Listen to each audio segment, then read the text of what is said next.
Some natural phenomena. Let's revise and overhaul.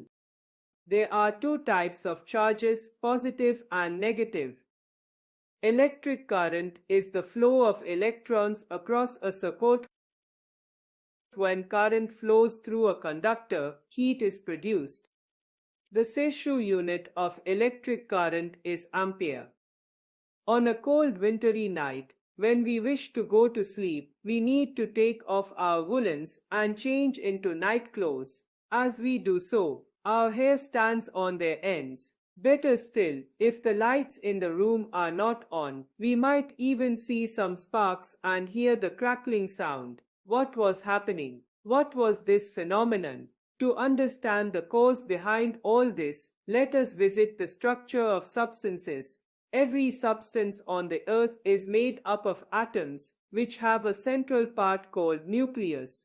Just as the planets go around the sun in the solar system, some negatively charged particles go around the nucleus of the atom. These negatively charged particles are called electrons. At the same time, the nucleus consists of two kinds of particles, positively charged protons and electrically neutral neutrons. Thus we summarize that positive charge in the atom is concentrated in its center, while the negative charge surrounds it and goes around it.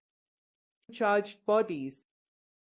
An electrically neutral atom has equal number of protons and electrons. As they hold opposite charges, they balance each other. The protons and the neutrons are tightly held inside the nucleus, and it is very difficult to move them. The outermost electrons, loosely held by the nucleus, can be easily transferred from one object to the other. This object, whose electrons move out, has more of protons now, and hence becomes positively charged. At the same time, the object which gives these electrons has more electrons than neutrons, and hence becomes negatively charged. The transfer of electrons may be caused by rubbing the two objects together. For example, if we rub an ebonite rod on a piece of fur, loosely held electrons from the latter are transferred to the former. This causes the ebonite rod to become negatively charged, whereas fur piece gets negatively charged. This method of charging by rubbing the two objects together is known as charging by friction.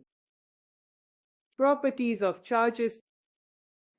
Now let us test the working of the electroscope. We observe that the aluminum strips hanging inside the bottle show no movement. Take a plastic ruler, rub it on your dry hair, and bring it close to the electroscope. This time we observe that the aluminum strips move away from each other. When the ruler was rubbed against dry hair, the electrons were transferred to the ruler, thus making it negatively charged. As this ruler is brought close to the electroscope, the electrons on its surface are repelled. These repelled electrons from the surface of the electroscope move through the copper wire onto the aluminum strips, which in turn become negatively charged. The two strips move away from each other as similar charges repel each other. In the same manner, when a positively charged object is brought close to the electroscope, it attracts electrons from it. As a result, the electrons move from the aluminum strips to the surface of the electroscope. This loss of electrons once again make the aluminum strips positively charged. As a result,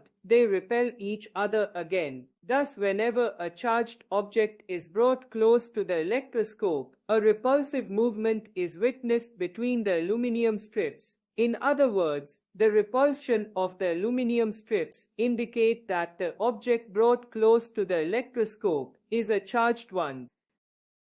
Methods of charging. The methods of charging are three in number. They are 1. Charging by induction, charging by conduction, and charging by friction.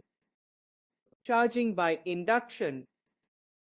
As we have observed from activity 3, whenever a charged body is brought closer to an uncharged body, charge in the latter is rearranged. For example, when we bring the positively charged body close to the uncharged electroscope, negative charge collects on its surface. At the same time, the strips inside the electroscope become positively charged. Now, if the copper wire on the surface of the electroscope is connected to the earth, the accumulated negative charge accumulated on the surface moves to the earth. This movement of charge from the object to the body is called earthing. In the process, the electroscope loses electrons and becomes positively charged. In the same way, when a negatively charged object is brought close to the uncharged electroscope, the electrons on its surface are repelled and collect on the two aluminum strips. Now the surface of the electroscope becomes positively charged. If the copper wire on its surface is connected to the earth, the electrons are transferred from the earth to the positive surface of the electroscope. As a result, the electroscope gets an excess of electrons and hence becomes negatively charged. Thus, we can conclude that charging by induction refers to the charging of an uncharged body by bringing it closer to a charged body. Let us conduct an activity to demonstrate charging by induction. Charging by conduction. In charging by induction, as we have already seen, the two bodies come close to each other but do not touch each other. What happens when a charged body touches an uncharged body? Let us get to know this by touching the copper wire of the electroscope to a charged body. When a negatively charged body touches the wire of an uncharged electroscope, the electrons move from the charged body to the electroscope. This way, the electroscope becomes negatively charged. These electrons move through the copper wire and reach the aluminum foil strips, which in turn become negatively charged and repel each other. In the same way, when a positively charged body touches an uncharged electroscope, the electrons move from the electroscope to the positively charged body. Thus, the electroscope loses electrons and becomes positively charged. As a result, the aluminum strips too become positively charged and once again repel each other. This method of charging an uncharged body by touching it with a charged body is called charging by conduction. Once the electroscope is charged, touch the open copper wire or the electroscope or touch it to the earth. The excess charge on the aluminum strips flows down to the earth. As a result, they stop repelling each other and come back to their original position. Here the aluminum strips become discharged. Charging by friction. We already know that when two bodies are rubbed against each other, they acquire an opposite charges. As the two bodies are rubbed against each other, there is friction between them. Thus, a body is charged by friction, and the method is called charging by friction. Lightning. As a thunderstorm develops, the air current moves upwards, while the water droplets move downwards. This is the reason for the separation of charges in a cloud. The positive charges accumulate close to the upper edge of the cloud, while the negative charges accumulate close to the bottom edge. This leads to the rearrangement of the charges on the ground surface where the positive charges collect close to it. The flow of charges from the clouds to the ground is prevented by air, as it is a bad conductor of electricity. But when the magnitude of the charges becomes high, the air gets ionized and the charges flow through it. As the negative charge meets the positive charge on the ground, flashes of bright light and loud thunder occurs. These bright flashes are referred as lightning, while the process is called electric discharge. This may occur between the cloud and the earth, between two oppositely charged clouds, or between two oppositely charged parts of the same cloud. In the world, 50 to 100 lightning strikes hit the earth every second. It is a significant weather hazard which contributes to loss of life and property. Though lightning is dangerous, it is also beneficial to us in many ways. The heat and light released during a lightning strike combines the nitrogen and oxygen in the atmosphere to form nitrogen oxides, which dissolve in water to form very dilute nitric acid, which comes down with rainfall. This acid reacts with salts present in the salt to form nitrogenous compounds, which are needed by the plants for their growth and development. Lightning also leads to the formation of ozone from oxygen, which is present in the atmosphere as ozone layer, and prevents the harmful ultraviolet rays from coming down to the surface of the earth. Lightning conductor. To protect tall buildings from damage from lightning, a lightning conductor is fixed on top of them.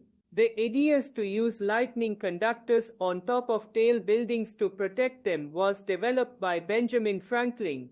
A lightning conductor consists of a metal rod, which ends in spikes at the top.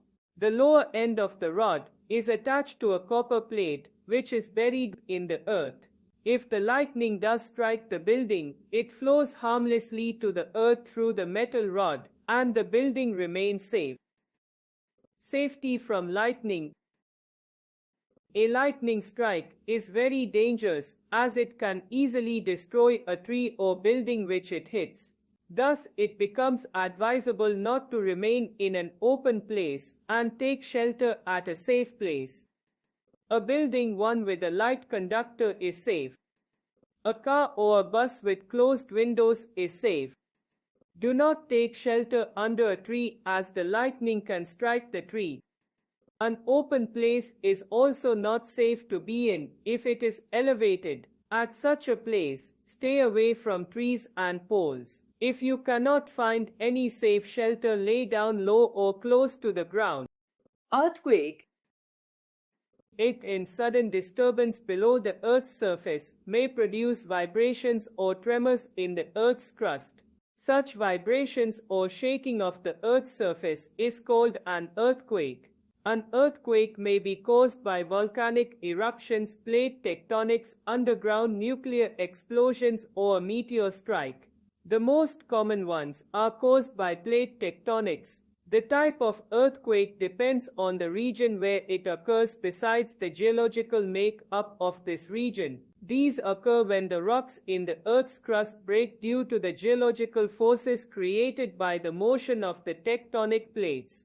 The Earth's crust is made up of very large rock pieces called tectonic plates. These plates are in a state of constant motion on the molten lava and may brush or collide with each other. The rocks at the edges of the plates may get interlocked and prevent any motion. This results in building up of pressure in the rocks. This goes on increasing and reaches a point where the rocks fracture and break away. This causes the release of pressure and the vibration of rocks. These vibrations move up to the surface of the earth and cause earthquakes. Many a times, the earthquake is followed by aftershocks which occur as the rocks settle down in their new positions. Sometimes earthquakes which occur on seabeds may give rise to tsunamis which hit coastal areas and cause large-scale destruction. An earthquake begins from the focus, which is its starting point. The point immediately above the focus is called the epicenter of the earthquake. The weak zones on the surface of the earthquakes are most likely to occur are called fault lines or seismic zones. The waves generated by the earthquake are called seismic waves. These travel at different speeds. While some of these waves make the ground ripple up and down, others shake it from side to side. The seismic waves are recorded by an instrument called a seismograph or seismometer. The characteristic of these waves are recorded on the screen of the seismograph and is called a seismograph. The science of seismic waves is called seismology, and the scientists are called seismologists. The magnitude or intensity of an earthquake depends on the amount of energy released, which is based on the direct measurement of the size of seismic waves. Measuring the intensity of an earthquake. The magnitude or intensity of an earthquake is measured by the Richter scale. It was developed in 1935 by Charles F. Richter, an American seismologist. The numbers indicating the intensity of the earthquake range from 0 to 9. It is not a linear scale but a logarithmic scale, where each point on the scale is 10 times greater than the previous marking. On it, the vibrations of an earthquake with magnitude of 2 are 10 times greater in amplitude than those of an earthquake with magnitude of 1. Earthquakes measuring 0-3 on the Richter scale are not even noticed. An earthquake with magnitude of 4.5 is considered moderate and may disturb loose objects. One with a magnitude of 5.5 is strong and can cause the trees to sway. One with a magnitude of 6.5 can damage weak structures, but an earthquake of intensity and more is disastrous and can damage entire cities. Protection against earthquakes. Though it is extremely difficult to predict an earthquake, we can certainly take necessary precautions so as to save ourselves and our property in times of an earthquake. In highly seismic zones, it is better to construct houses of wood and timber than of concrete and bricks. Buildings should be built as per quake-proof norms. Firefighting equipment should be the norm in each building and they should be maintained in perfect working conditions. If one is caught in an earthquake, given below are some steps to be followed. If trapped in a home or a building, take shelter below a sturdy table and do not come out until the shaking stops. Avoid using lifts or escalators. Keep away from windows, bookcases, almirah, mirrors, hanging pots, fans, etc. Leave the building you are in and move to open areas. If outdoors, keep away from tall buildings, trees, poles, hoardings, electrical wires, etc. Do not sit inside a car or a bus. Help others as per their needs. Do you know? The strongest earthquake in the history of the world hit Chile in 1960. It measured 9.5 on the Richter scale. Keywords: magnitude, number that represent has much of a quantity. Ionized atmas getting charged by positive or negative charge. Ripple surface of waves. Electron negatively charged particle in an atom. Proton positively charged particle in an atom. Focus: the point under the ground from where the earthquake originates. Epicenter: the point on the surface of the earth directly above the focus. Synopsis: there are two kinds of charges, positive and negative. Like charges repel each other while unlike charges attract. Moving charges are referred to as currents. The device used to detect and identify the type of charge is called an spectroscope. Sudden shaking or trembling of earth is called an earthquake. The intensity of an earthquake is measured on the Richter scale. It is extremely difficult to predict an earthquake and hence it is necessary to take a precaution.